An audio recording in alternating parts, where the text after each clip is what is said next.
we navigated. And never did we fathom that we'd complicate it. Must have been something that we debated. Should've kept it real and how we meant it. Didn't mean to break your heart. Didn't mean to let us fall apart. When all is said and done, let me fix your love again.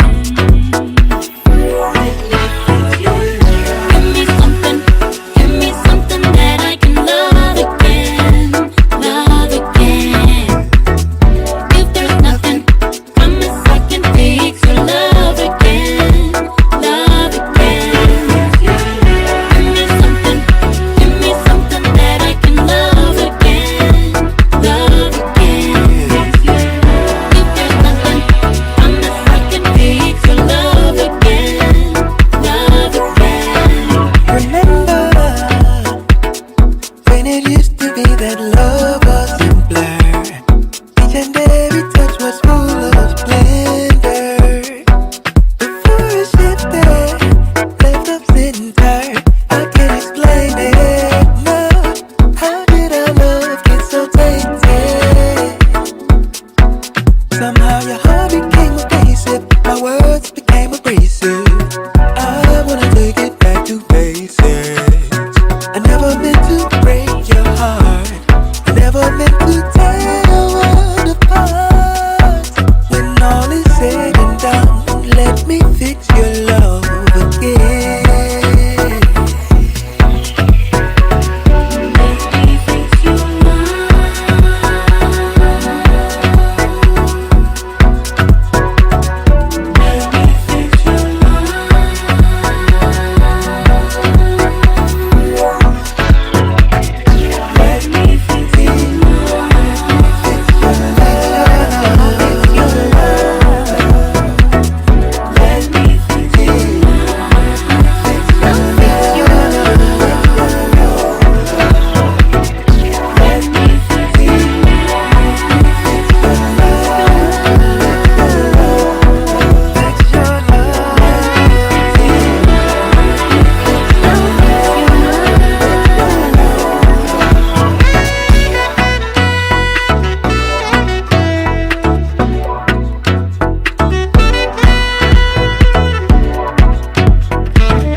Tshwane FM 93.6. Welcome to Soulscapes with CRG right here on the Cap City's #1 radio station.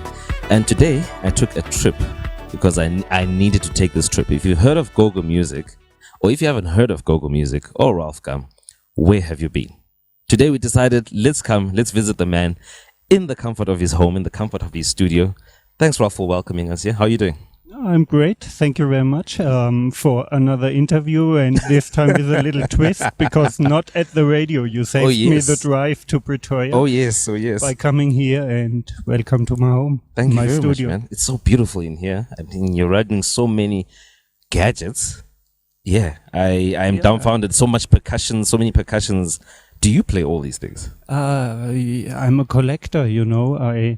I once made the mistake to sell a lot of my equipment when I thought everything would become digital, and I wanted to have a small setup, and I was moving to Spain at that time, and I reduced my equipment, and it still hurts now. So I keep everything, or usually everything I buy, or at least if it's useful, and I record all of what you see here. I wouldn't say I really play everything, because I'm not good enough on some of the instruments to call me playing them, but I create my samples, I create my loops. I prefer to record them because if you take it from a sample library, the Mhm. chances another person takes the same sample Exactly. is quite high, and I want to avoid that and create more of an own signature sound by recording that stuff. Talking about moving to Spain, you say you moved to Spain at some point. Right now you're in South Africa. You've been in South Africa for the past, is it 10 years? And most people would ask the question, why South Africa? Because it's lovely here. With all the challenges we see in the country, it's still beautiful. The weather is beautiful, the people are beautiful, and the music scene is beautiful, especially for the sound I do, which is house music. It had even more mainstream appeal maybe 10 years ago when I moved here, but I see a big comeback of house music currently. It never left, actually. It Yeah. always was in people's hearts, and that's what I love about the country, except all those other great things, you know, like super friendly people, friends, and it's Yeah. home. Yeah. So would you say moving to Spain from Germany did somehow have an influence on your sound as well as moving to South Africa? It's difficult to say. I believe everybody is influenced by what surrounds him. So Okay. probably yes. Moving to Spain, it was a short period. I tried this. I just needed a change at that point after my studies, and friends of mine were living on Mallorca, which is a Spanish island, so I moved there too. But returned to Germany after 1.5 years. Those 1.5 years have surely been influential too, because I worked with people I didn't work with before, like Kiko Navarro, who is based on Mallorca.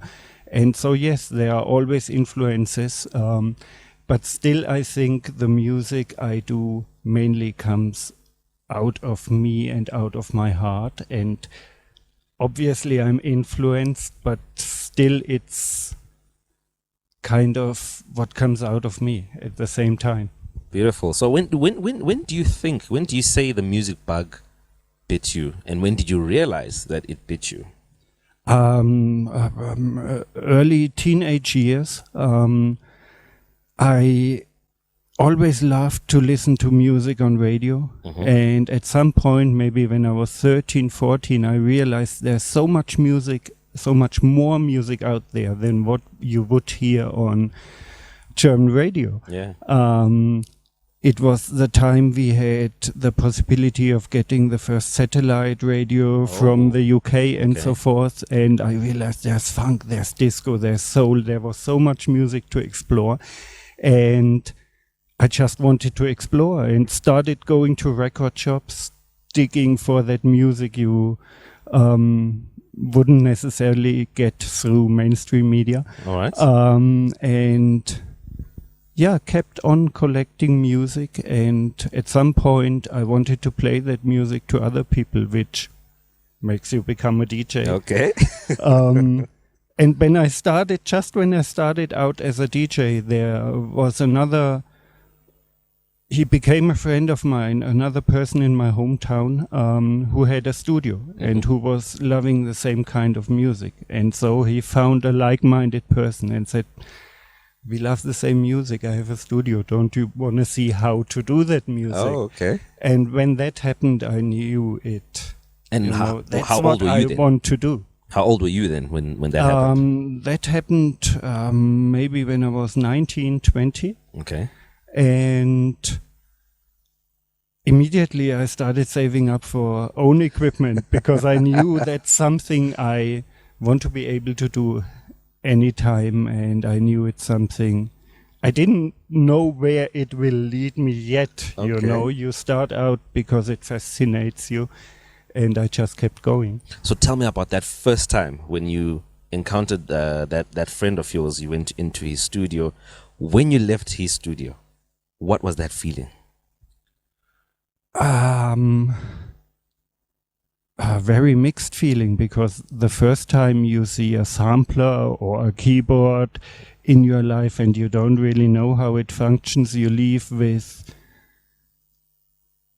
a feeling that you have to learn a lot if you want to, really make music. I only knew music attracts me. I knew DJing was in my blood. I liked it from the first time I was able to DJ to people.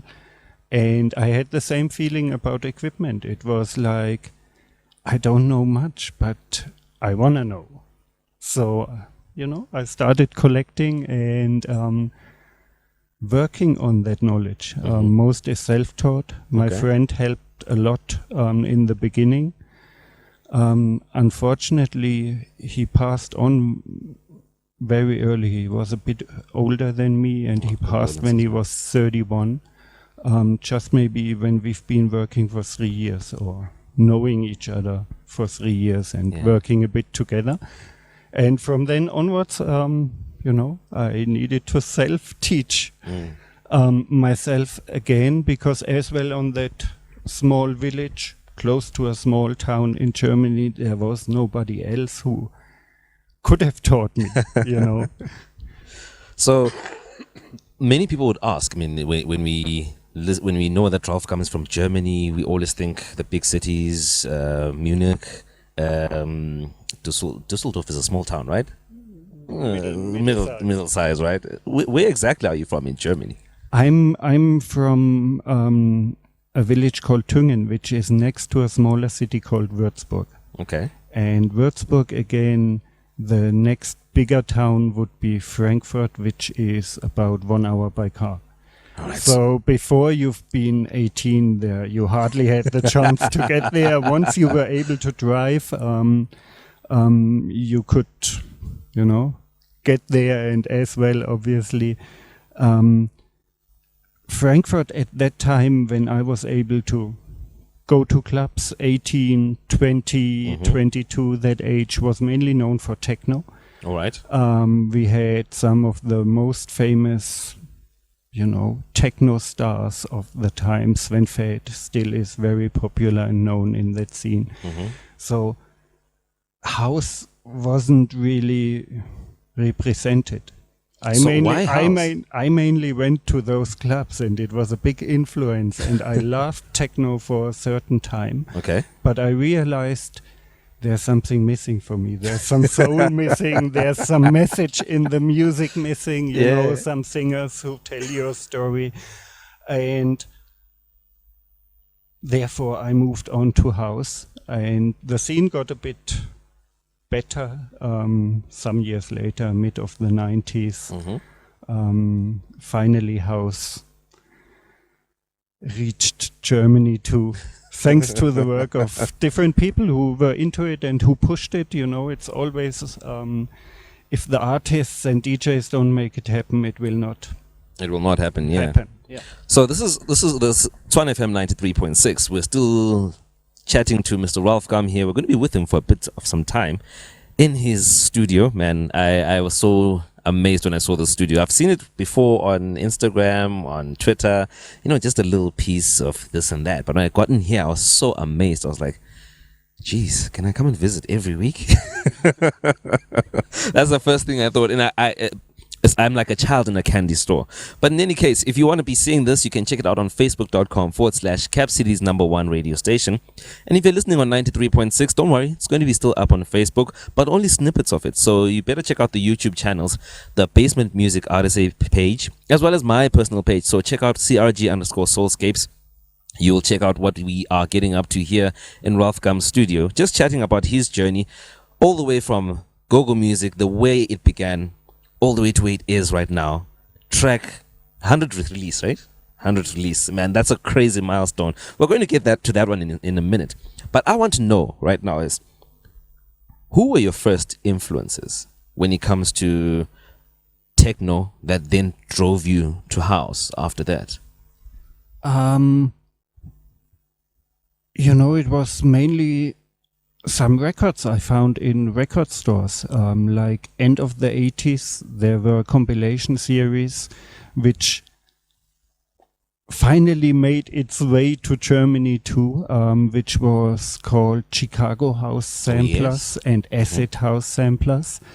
And you were able to buy them in, even more commercial record stores and bigger shops. So it was easy to find that music finally, and that started it, that transition from listening to various genres and, going to techno clubs because it still was the best option towards house music.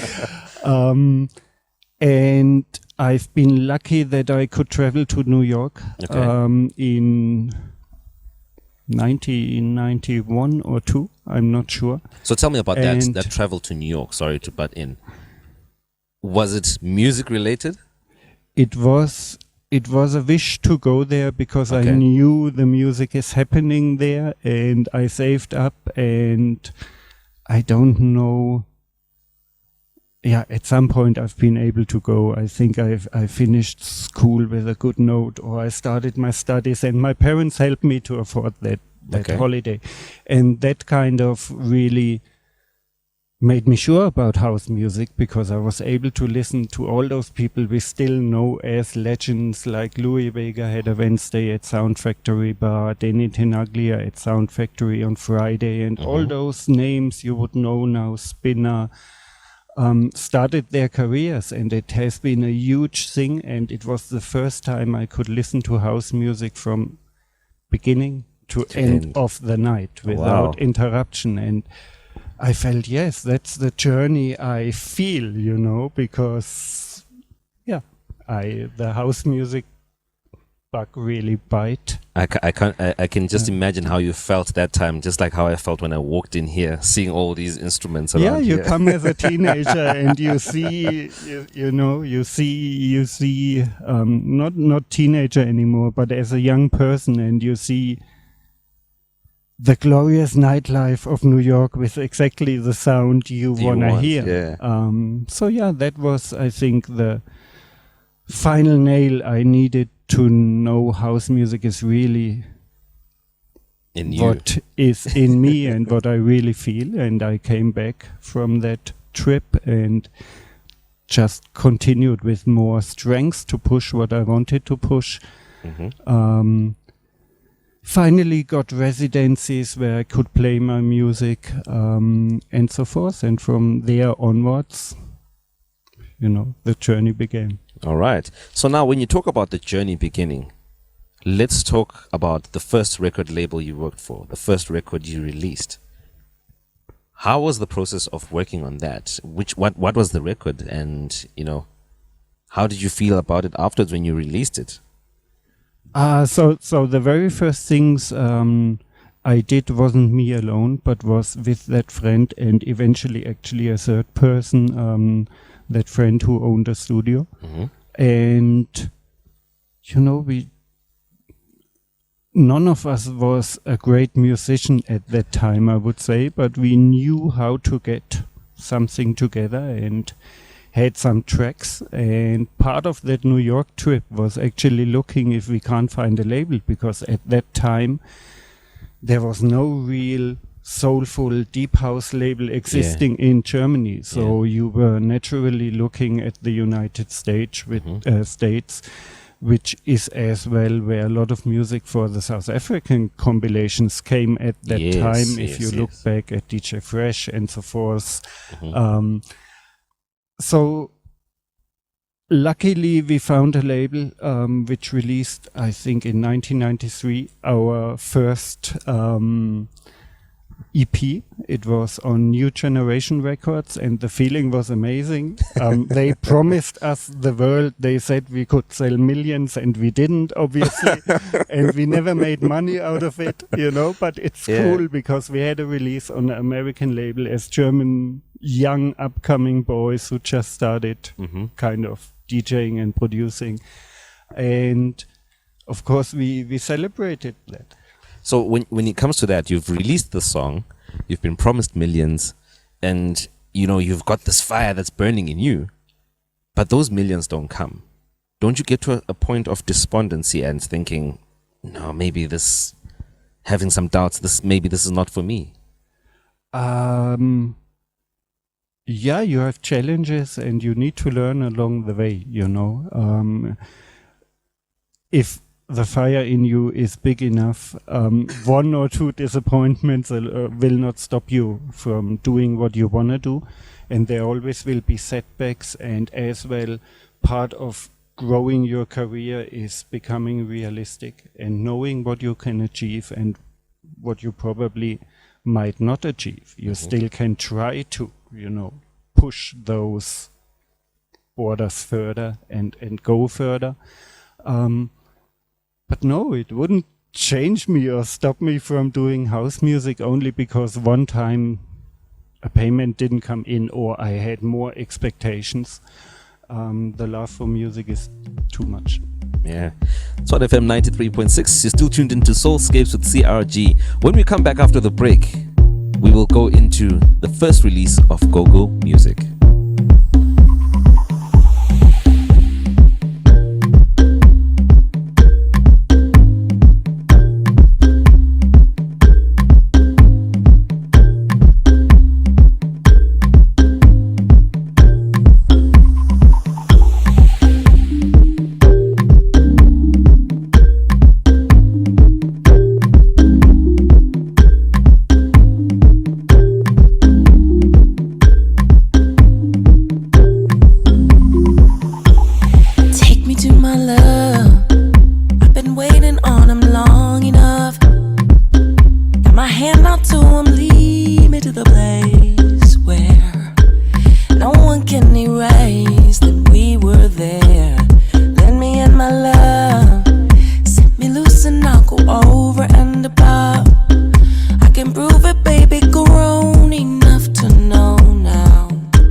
So your eyes could go on and on and on and on.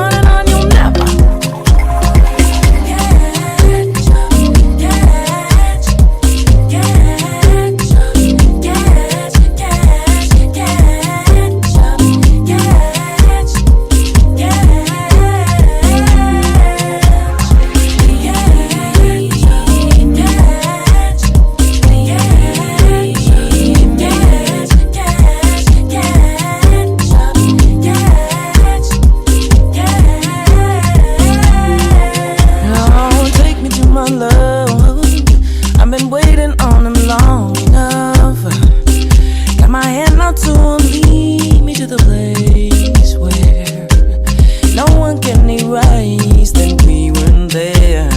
Send me in my love, send me loose and I'll go over and above. I can prove it, baby, go on, ain't nothing down now. What you really want and why and how. So, am I charmed or am I bold? Should I be alarmed or just keep my cool? I'm paralyzed and I'm mystified. It's your lips, it's your eyes. I could go on and on and on and on and on. You'll never catch up. Oh, I cry foul, but is it fair? Should I disguise what should be laying bare? I'm paralyzed. It's your lips, it's your eyes. Either way, I could go on and on and on and on and on and on and on and on and on. And on and on and on.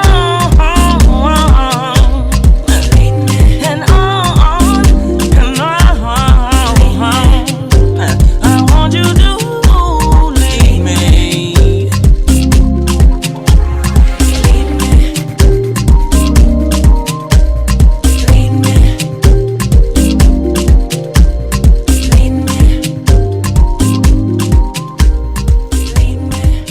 You're still tuned into Soulscapes with CRG, hashtag the dance floor. And today we're having a conversation with Ralf Gum in his studio. Still like a kid in a candy store, I won't lie to you.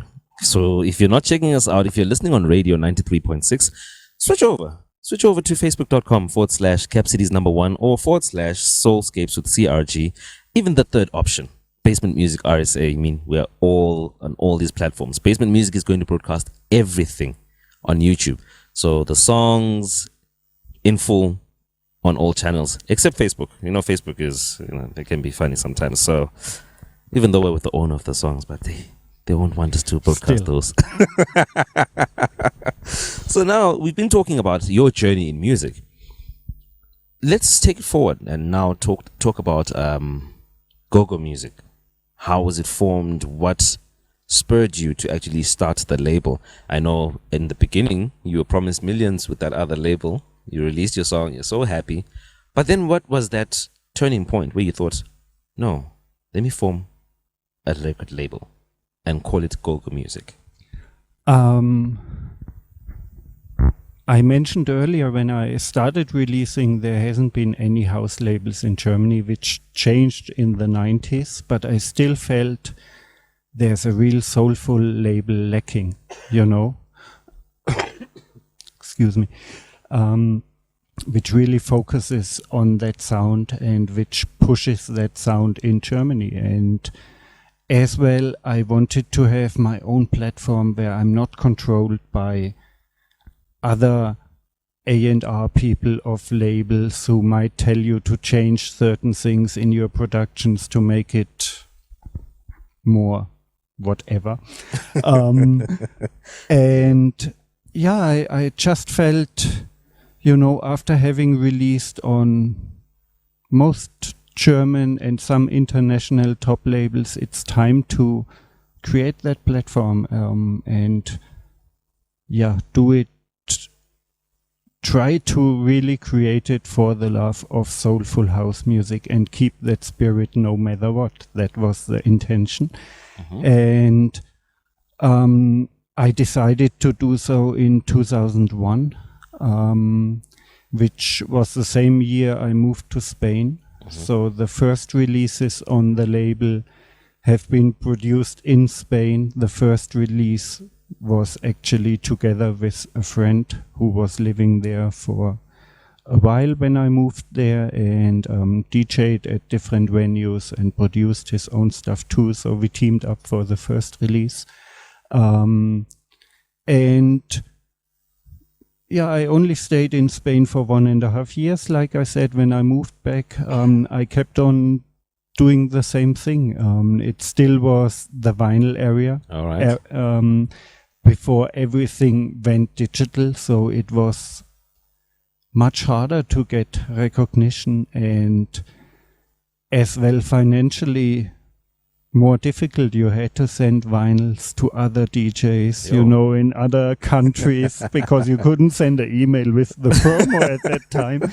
Yes. But I believe if you do something with love and you put effort behind it, it always works out, and it worked out with the label. 20 years later, we are still around. Wonderful. And, have released what I said before throughout. It's soulful vocal house music we stand for. And that's what we love here on Soulscapes with CRG. I had to emphasize on the Soulscapes because Ralf Gum is, mostly soulful and vocal. So would you say then once you formed the label, you got a sense of freedom and started exploring even more in the soulful front of things? Yes, it definitely gives you artistic freedom. At the same time, you have other commitments now, and you have other limitations, finances. When you start out, you don't have a studio like this, so as well, getting the sound where you want it is a limitation. So you always fight with limitations, but still that feeling of complete artistic freedom. Nobody can tell me what to do.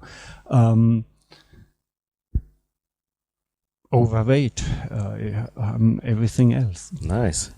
So you say the first release was Dara, right? You say? Yes, it was called Dara Band, which was a combination out of Daniel Klein and Ralf Gum. We took the first letters of our first names, put them together, and as Dara Band, we as well did 2 other remixes for other labels, and it was, sometimes you just vibe together and do some things together. But after I moved back to Germany, unfortunately, it was hard to keep the collaboration up. Okay. So now Go-Go Music has been formed. You do the Dara Band release. You're looking for artists, obviously. You're looking for artists to work with. What was your criteria for the artists you looked for, and who was that first artist that you said, I want this one, when you returned to Germany? I never really started looking for a lot of people. I was running Go-Go alone, and I felt I can't have too many releases anyway. Every release costs time and as well costed money at that time. So usually a release had to recoup before I was able to do another one. Yes. Or maybe you plan for 2, but you need 1 to recoup to do the third. So it was step by step, and the artists came because the sound attracted them too. I never really was looking for signing only a song. I always was interested in working with people long term or longer term, so that you can grow together. And I think the first artist who really came was Roberto De Carlo, and another person who was there from the beginning, actually Benny Pecorayo, who was the only really house artist next to me in my hometown. He was bitten by that bug too. And I think he was is extremely talented, but like often after his studies, he decided to go the chemical engineering, mechanical, or whatever route. In this case, pharmacy. Wow. Yeah. So he decided to work as a pharmacist, which was what he studied. Which is okay, It's all right. Yes. I hope one day you can bring those, those capsules into the house. People kind of came to the label. Unfortunately, some left again at some time because their path of life changed, and there was Raw Artistic Soul for almost 10 years, who is probably one of the greatest to ever do it. But as well, at some point, he decided house music financially doesn't get me what I expect, and left. And as with Benny, you can't change the path of people's Yeah. life. And I always try to convince them to still do it, but if they don't, you can't. And you move on, and luckily always new people came. But the intention of the label anyway is not to release, like I said, a huge amount of records, because then I only would sit in office and work as a label manager and couldn't do my own stuff anymore. Yeah. So now when you're looking at other labels, I know Go-Go Music is starting to release and starting to churn out hits here and there. When you look at other labels releasing so much, do you not feel at any point a little bit of pressure to say, maybe I should also shake up and, get some more out there because of fear of being overshadowed by other labels? I think there are definitely advantages of building a big catalog as a label, because you become more powerful the more music you have. You can create playlists with only your music and everything is still new,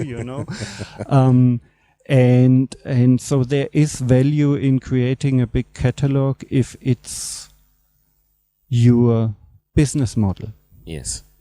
It never has been my business model to do that, because I always have been in between being a label and an artist. And I have periods where the artist overweighs and I can't release much because I want to sit here and create my own things. And then I always have periods, maybe as well, because there are interesting projects brought to me, where I focus more on the label work and release a bit more as well by other people.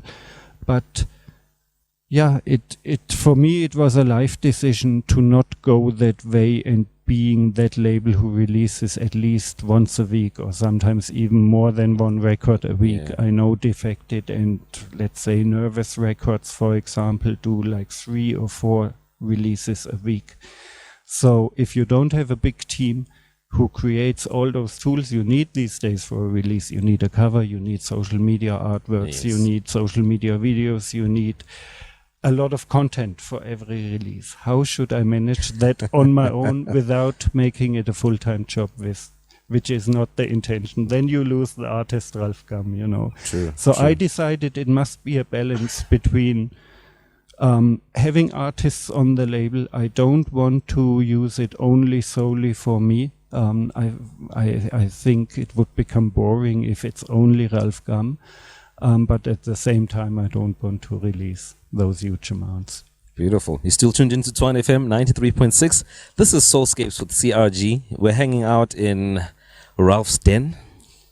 Yes, I keep changing the name. It's the studio, it's a den, it's the palace, whatever you want to call it, man. It's such a blissful moment for me just being here. And I'm sure those who can see my smile right now on Facebook or on YouTube, man, I'm in heaven. But now we're getting into the crux of the things. I know this is where most of you now really followed Ralf Gum. I'll fast forward it and take it to pre-2010. Kissing Strange.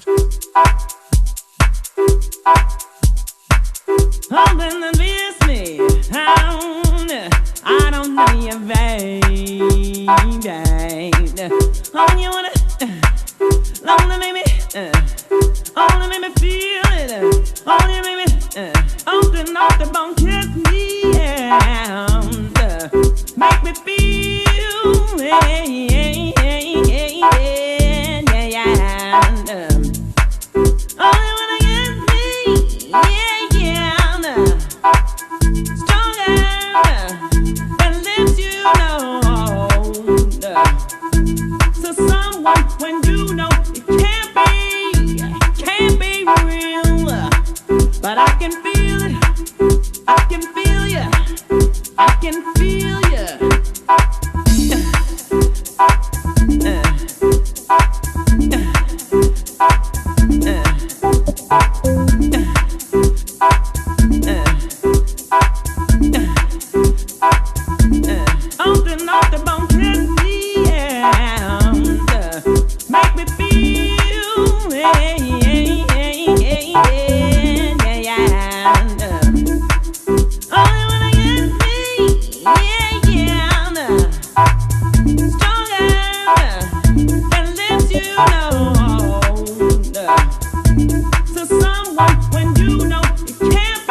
keeping him, that relationship.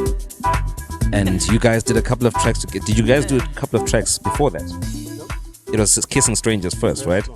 And that was a big, big hit. How did that collaboration come about? I was working on my first album, which released in 2008, but I started working on it maybe in 2005, and I knew Monique from the classics. People would know here too, like We Had a Thing. Yes. And then she kind of disappeared, and I always was wondering, where is that amazing singer? And while I was working on my album, she had a new release, which was with Quentin Harris, Poor People. Poor People, yeah. And I was like, okay, here she is. She's still around and she's still doing so. I would love to have her on my album. I want to work with her. Mm-hmm. And I just emailed to her and tried my luck. Do you remember the wording you had on that email? Yes, because it was honest. I think I wrote, "You might not know me, but I'm a German house artist working now on my first album. I did this and that before, and I have a track which I think could suit your vocals. Would you be interested listening to it?" Simple, How long did the reply take? The reply took, I think, quite a while, but I'm now used to it, because with Monique it always takes a while. She's not that person who steadily checks her emails and is online all the time. But eventually I got an answer, and she said she listened to some other stuff, and yes, I should send the playback I have in mind. And then it was fast that she got back and said, yes, it's cool. I like that track. The recording itself, again, took a while, because Monique takes forever to write her beautiful lyrics. They are so beautiful because she really takes time to work on every word she sings. So now, take me to that time. Take me back to that time. You're working on your album. You've sent the email. She said, all right, send the stuff over. And she hasn't responded yet to say, okay, cool, let's work on this. What is Ralf thinking then? Are you thinking alternatives? Are you thinking, what if she says no?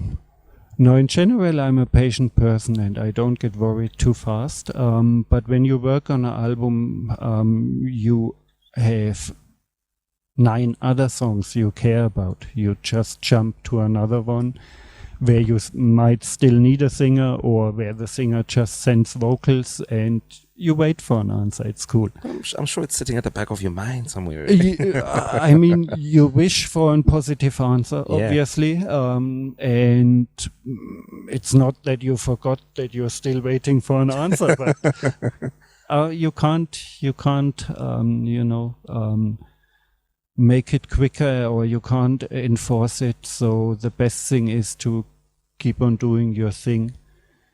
If it takes too long, maybe thinking about a plan B. If Monique doesn't reply, who could I ask?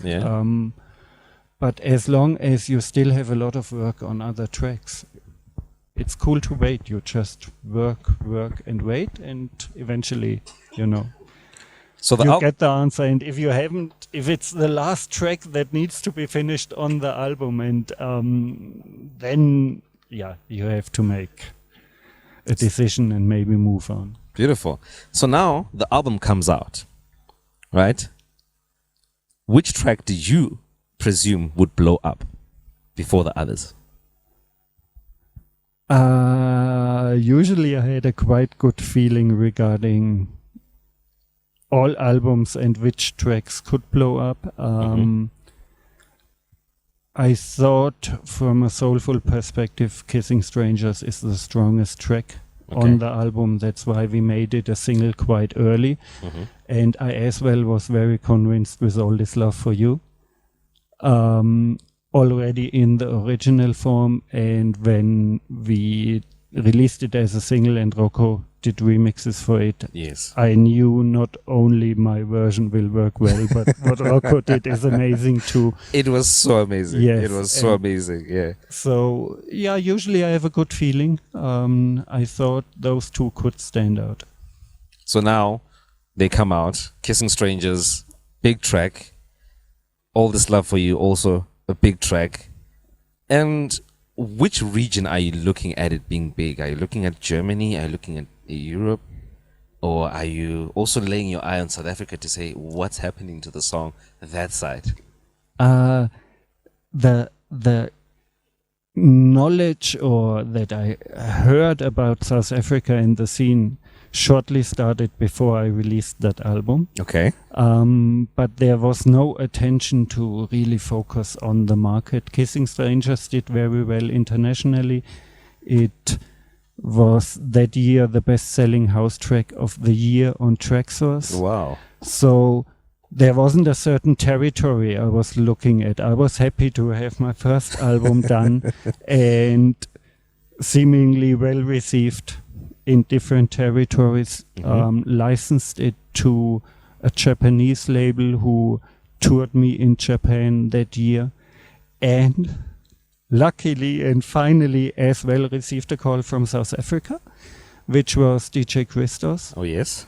Saying, look, we know your music quite well here. The new album is good. You have songs on radio. I would like to invite you for a tour. Okay. And I was like, yeah, I heard from Rocco, who has been there, and other people. It's happening. Let's do it. And that really was an eye-opener and a life-changing trip, because as much as I've been touring in a lot of countries, I've never saw such a reception of house music, soulful house music, deep house music, in clubs and with people and on radio.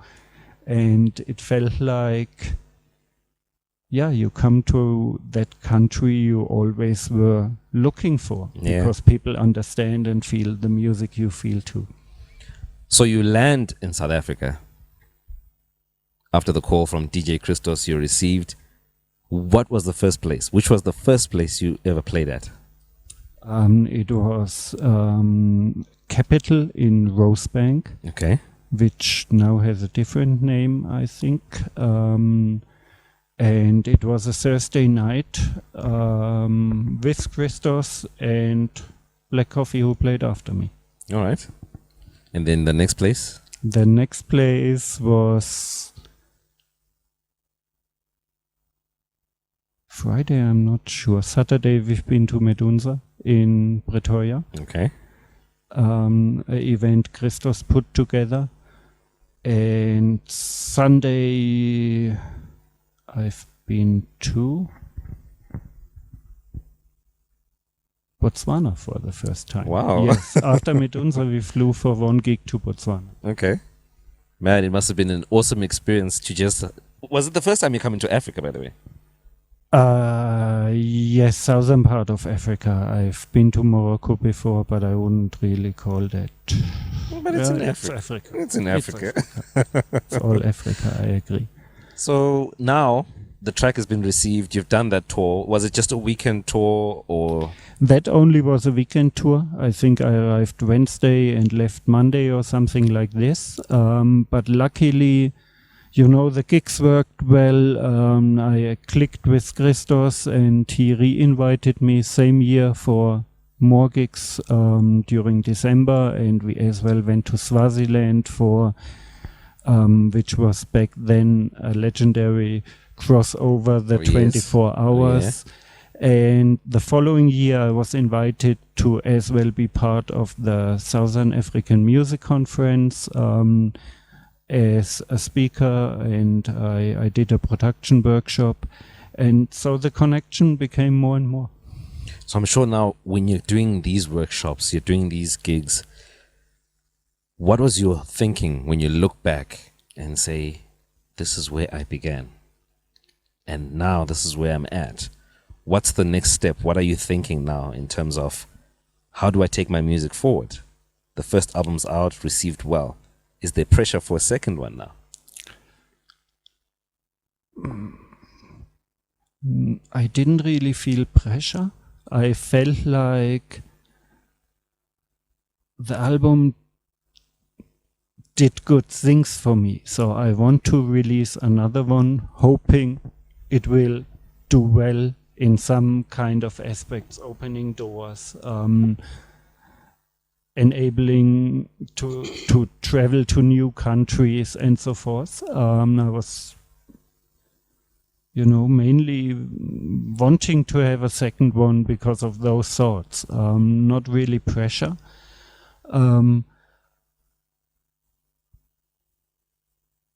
Actually, thinking back, I never felt pressure to do or to follow up certain things. Maybe until my kids were born. Now I feel I have to keep on going to create income to feed my family sometimes. But it's as soon as I close the door here and work, it's not really affecting me. I want to create anyway. But I think kids and family might have put that a bit of pressure on, that you have to keep on going, but not that first album. I just, it kind of overwhelmed me what happened, because it was more successful than expected. And I always believe, don't put too much expectations behind something, then it only can be a good surprise. Yeah. I'll take you to a track that actually was a buzz, there was a buzz phrase in that track, played at home in our household. My mom used to always sing along to it. One word only, complicated, with Kafele. When you did that song, you've done the instrumentation and stuff. What says to you, I need Kafele on this song? It actually was specifically done for Kafele. I remixed the Kafele track before, which was Above the Sky by Andy Compton. Or Rules. It actually was Andy Compton, the first Andy Compton, before he only did the Rules. Yes. And, I loved Kafele. The combination of trumpet and singing, and he sounded fresh. So I asked him, can't we do more? And he was yes. And so I started working on Complicated. Often the process is like you described it. I do a playback, and afterwards the playback tells me this fits very well to a certain singer, which is the common way, that I don't have a person in mind. I just try to do a nice playback, and the playback later tells me or gives me an idea who would fit on it. Nice. Now I want to take you back to 2012. But before we get into 2012, let's take a little break and make sure that we are fresh to talk about the release that happened in 2012. I'm sure you know where I'm taking you to. This is Tshwane FM 93.6, Soulscapes with CRG.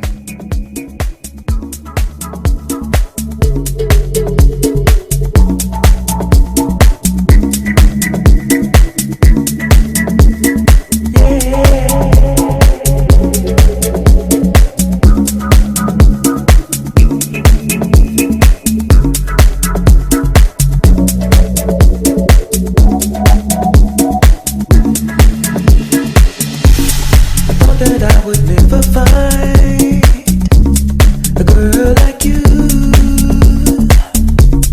Something told me that you were too good to be true. You make me feel a love so deep, deeper than blue. Never before have I felt the way that I do. Treasure I found in your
You're still tuned into Soulscapes with CRG, and as I said, we're going to go into 2012 with Ralf Gum.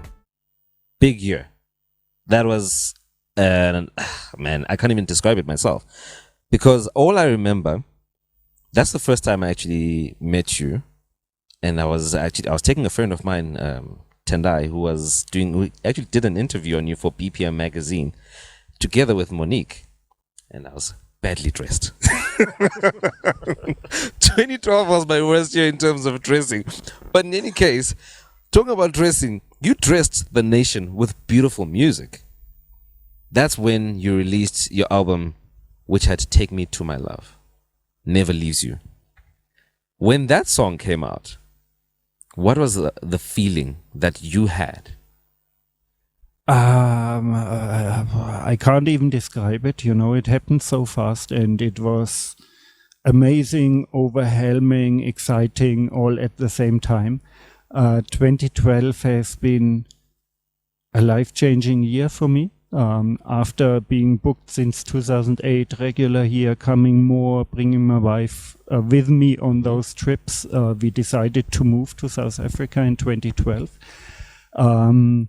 I finished that album in my bedroom here, which was the first studio in SA. I worked on it, like I said, after Uniting Music. I just wanted to have a follow-up, and I started working on it, I think, in 2009, and brought most of it with me and finished it, like I said, here with the new energy. And moving to South Africa and receiving that love for the music, and specifically this album in the same year, was something I can't put in words. Because all I can tell you, I can let me paint you a picture. Maybe you were inside and didn't see what was happening outside. I remember on a Thursday night, we were at Shaguma, a cafe there, and that was when we were launching it, and you had Ree Morris and all the other guys performing there. Little nice private function, right? It was cool.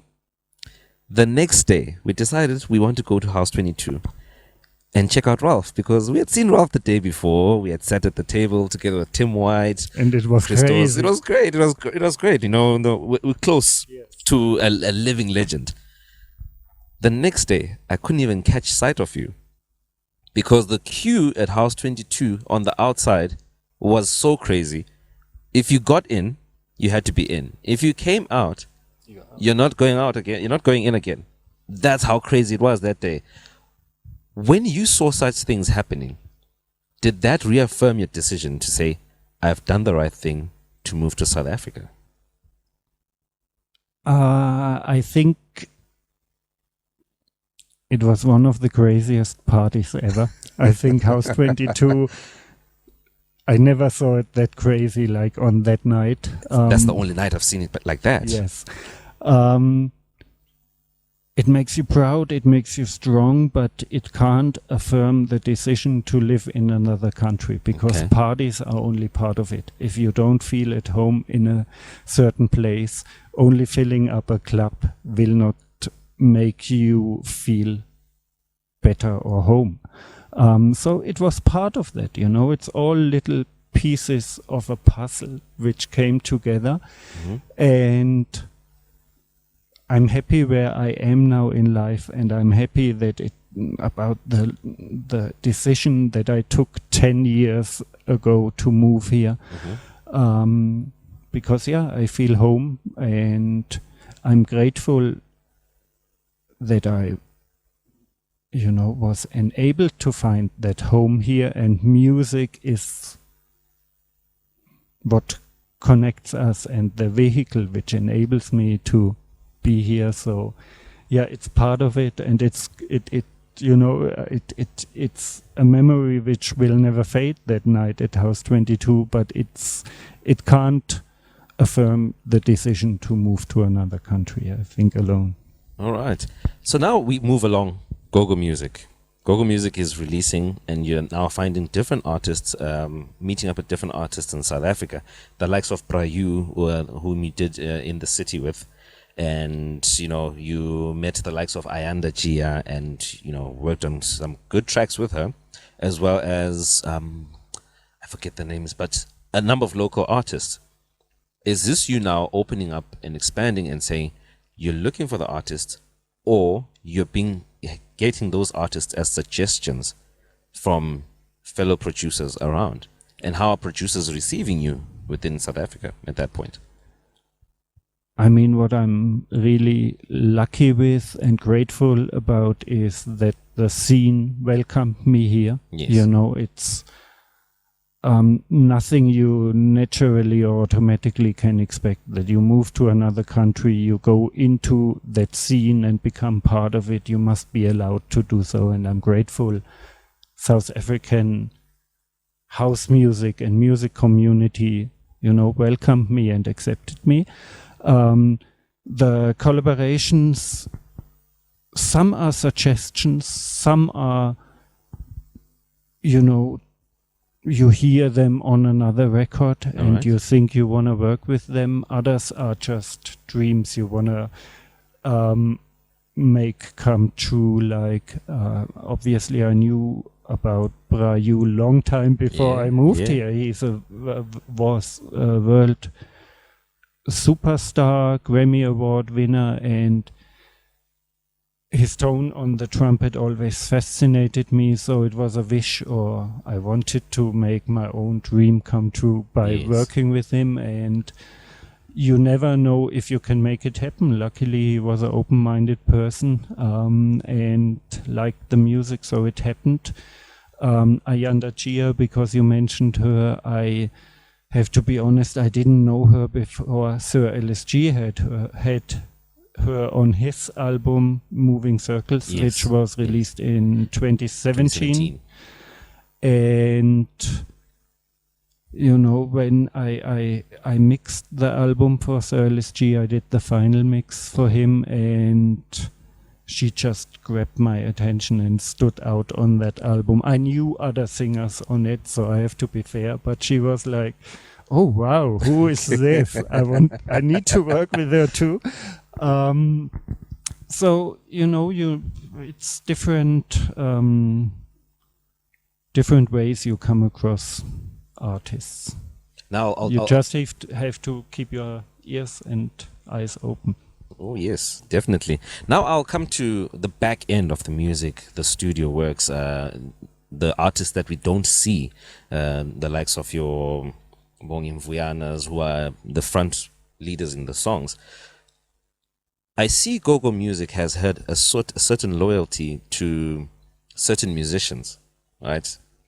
For instance, the one who caught my eye was Christian, your bass guitarist that you most often use. How are those relationships formed, and how are they still kept going, seeing as he's in Germany, you are now here, and is he a long-time friend? And some of them are friends, some of them you work with them. I think it's very important that you vibe with a person you do art with. Art is something very emotional, and you as well have to think in same ways to make it work if you're not at the same place. Yes. If you're at the same place, still it helps. But you can have more influence. So, some relationships grew and you keep them because both parties like the result and the work they do, and you keep going. I feel keeping relationships is important because in a group, it's easier to grow together. Yes. And sometimes you can't keep relationships with people, then unfortunately you need to move on. But yeah, I like long-term working relationships. I know what I get. The person knows who he works with. He knows he gets his payment. Everything is easy, you know, and it's, if it works, keep it. For those who are confused, when I said Christian, he's the bass guitarist who plays for Ralf. And if you really want to pay attention to some good bass lines, go to, most of the track twos in your albums. I actually noticed on Never Leaves Me, He played Burning Star, Yeah. intriguing bass line, as well as on In the City. He played track 2, the one Jocelyn Matthew. Yeah. Your Love is a Star. In Progressions, he played the first. The Back first to track. Love. Yeah? Was Back to Exactly. Love first I was one? going to go to Yeah. that one. That guy is so tricky on that bass guitar, man. Man, have you opened up, like, say, different artists? Say, for instance, now you've worked with the likes of, say, LSG under Go-Go Music. Have you opened up to say, Lesego, you can work with Christian on your project? Or is it one of those things whereby when they come in, they bring in their own musicians, so to speak? It depends, LSG built his own pool of musicians he works with. Okay. Which is a good thing in the beginning, to work with local people, because I think until you have a mutual understanding and know each other very well, it's good to have those people with you while working, because you need to exchange your ideas, what you want to achieve. You need to guide the musician in the beginning. The musician might not know what kind of bass lines you like. Exactly. If it's a bass player in that case. So I think it's good he built his own pool, but of course it's open. Christian is a session musician. Everybody who wants can approach him and book him. I think he wouldn't say no to work. Every musician needs work, and it's not a secret that he played on my tracks. You can look him up. You find him on social media. If you want to have him on bass, just contact him, With others, like when LSG told me he wants to do an album, I helped him actively to, have contact to some Cafele trumpets and so forth, because he needed it for the album, or he wanted it for the album. And so you as well actively connect people. Beautiful, beautiful. So Go-Go Music is not just a label that just, brings in one or two musicians from there. It's a pool of artists. It's a pool of musicians that gather under that very label. And now, talking about the releases that you've done, I'm going to focus now on your post-progressions releases. COVID era. That time you have more time to be sitting in the studio. I mean, we're all at home at that point. What then says to you, okay, I want to release something ever so often during the pandemic? After Progressions, for the first time, I didn't have that feeling that I need another album which opens some doors or which does achieve certain things for me. And I constantly was working on albums. So even before the pandemic, I was tired of having an album out and starting right away a new one. Mm-hmm. I wanted to be able to release faster. I wanted to be able to have just one song, you like it, and you don't have to wait until 10 other songs are done until you can release it. And until then, it might have not the same, it might not excite you that much anymore. So I wanted to release faster. I made the decision to release some singles before pandemic started. Okay. Then, unfortunately, it hit us. We had to sit at home, and like you say, we had even more time to do more songs. And I liked it to, kind of regular release something while I wasn't able to connect with people in many other ways. We couldn't perform, we couldn't go out there and be with people. We even couldn't go to radio and do interviews. Yeah. So I felt like if I put out music regularly, it kind of, the connection to people will not be lost, because you still can listen to something, and I still have some work which keeps me sane while I only sit at home. Yeah. So now you have all these tracks that you're producing ever so often. Like, I think it was it every month that you released something? No, it was maybe every third month. Every third month or so. But it seemed like it was a lot.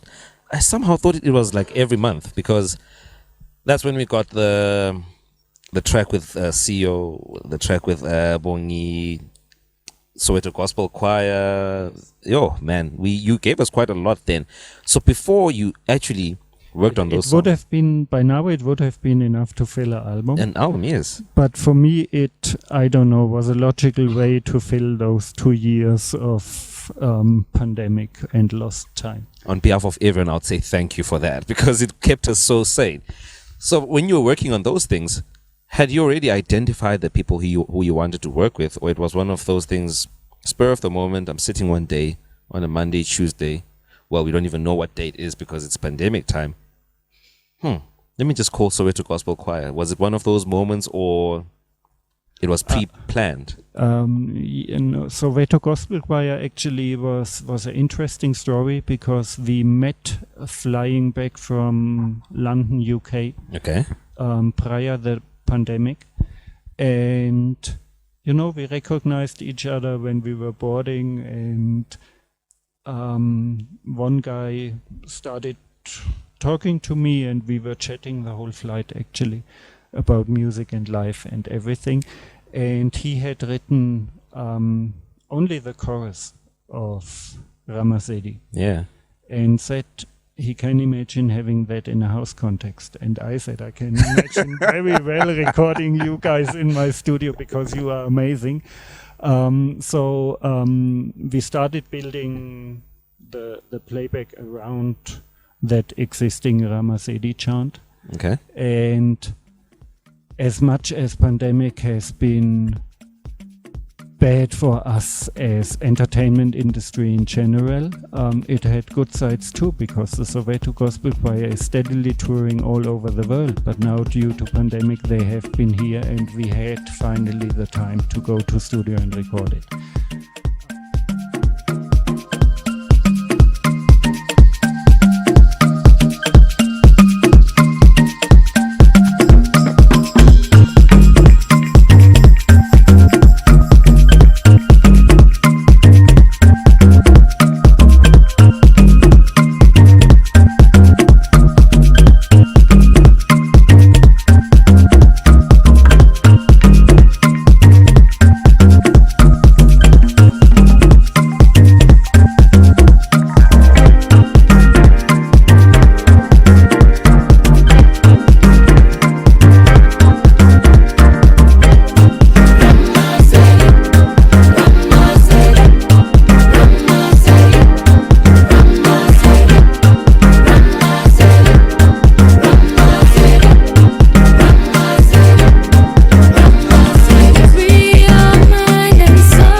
singer Sio was kind of on my wish list for a long time, but I never felt I have the right playback until I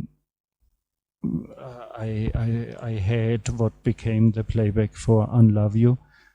We still changed a bit after she recorded, but pretty much I sent it to her like you hear it. So that was one of those cases where the playback just told me who to approach, because you can imagine very well in your mind. Okay. And then approaching now your 100th release. How is Ralf feeling now? Like, you're on 99. I mean, I was also on edge when I was looking at, I'm like, Ralf is on 99. I'm going to see him on the 100th one. How were you feeling then? And was there like a temptation to say, let me go back to how I started? Because over the years, of course, where you are, your sound changes, but your identity remains the same. Was there temptation to say, let me take it back and go home, let me work with 1, 2, 3 artists? Was there that thing of saying, nah, I don't know which one to take out? Honest answer? Yes. We wanted to celebrate 20 years of Go-Go, which actually already was last year in a big way, but then pandemic didn't make it possible to tour, didn't make it possible to put up a party, didn't allow so many things we wanted to do. And for the 100th release, I just said whatever will be 100 will be celebrated as our milestone. Yeah. I think 99 with Tortured Soul was a very nice release. Oh, that was a beautiful one. Would have been a nice 100 to have Kafele on and Bongi on the 100 is as amazing. It's absolutely amazing, yeah. So with Kafele, it takes you automatically back down memory lane somehow, because he has been part of the label various times, and with various strong releases, with LSG, with myself, with Andy Compton. Just to be around after such a long time and such an amount of releases makes one proud. And being able to still do what you love is amazing. But now I'm already looking at 101, I keep on moving on, and I'm very happy about the milestone, but can I take a sneak peek under the keyboard and see who's on 101? No, I can. Are you No, I can. at liberty to tell us who's going to be on 101? Yes, no worries. It will be Sir LSG. Okay. Reuniting with Brian Tember. All right. They had a great release 9 years ago with All I Am. I still think Sir LSG's probably biggest song to date, and the new one is beautiful too, will come out early October. So we are close. You've heard it, Sonitorians. Early October, we're going to be hounding these guys. Actually, even before early October. You know how we do. Hint, hint, we are looking for the exclusive before it comes out. But in any case, so we're looking forward to more releases by Go-Go Music. And what are the plans moving forward now? Signing more artists, doing artist albums? What's Go-Go Music got for us now from 101 and beyond? My journey with Go-Go told me to not plan too far. You plan something and then it comes otherwise. Like, we planned to have an album for the 20 years anniversary, and then pandemic came. We just take it as it comes. We have, like you said, our pool of artists. Whoever finishes music, we will release it. Sir LSG is definitely working towards an album. So what you see now are the first singles of that album, but we don't have a release date because, he's still only halfway, I would say, into the album. All right.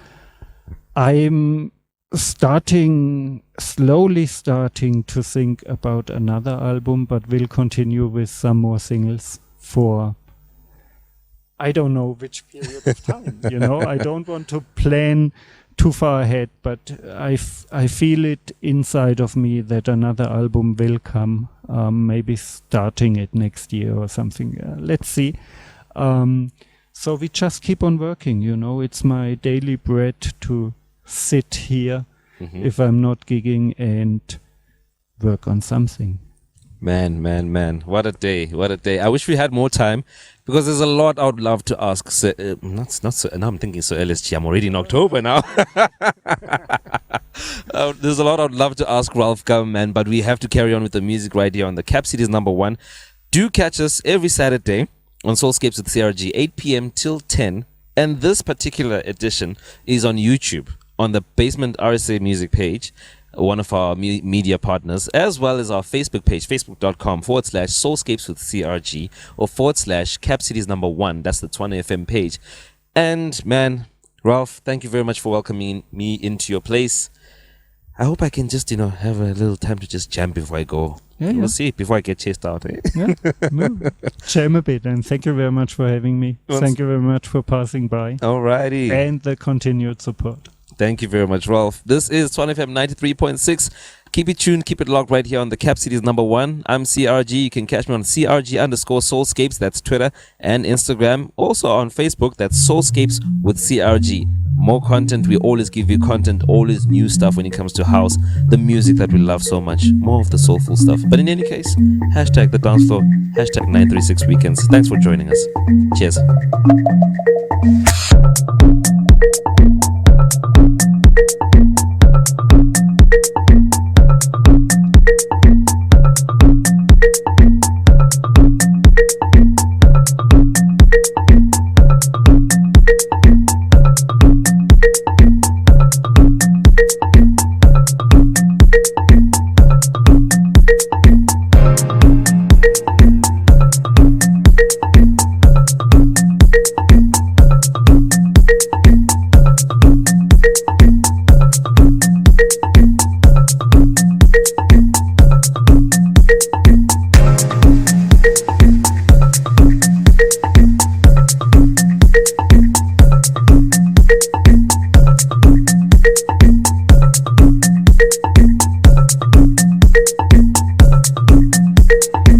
Everybody's running to the city. There's no more space in the city. Everybody's running to the city. There's no more space in the city.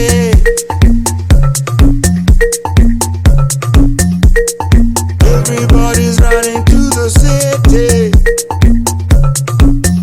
There's no more space in the city.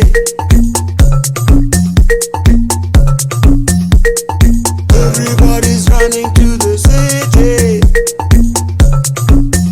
There's no more space in the city.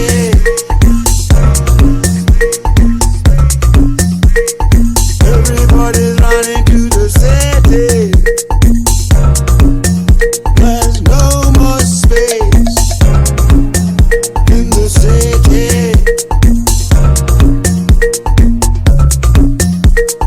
Everybody's running to the city. There's no more space in the city.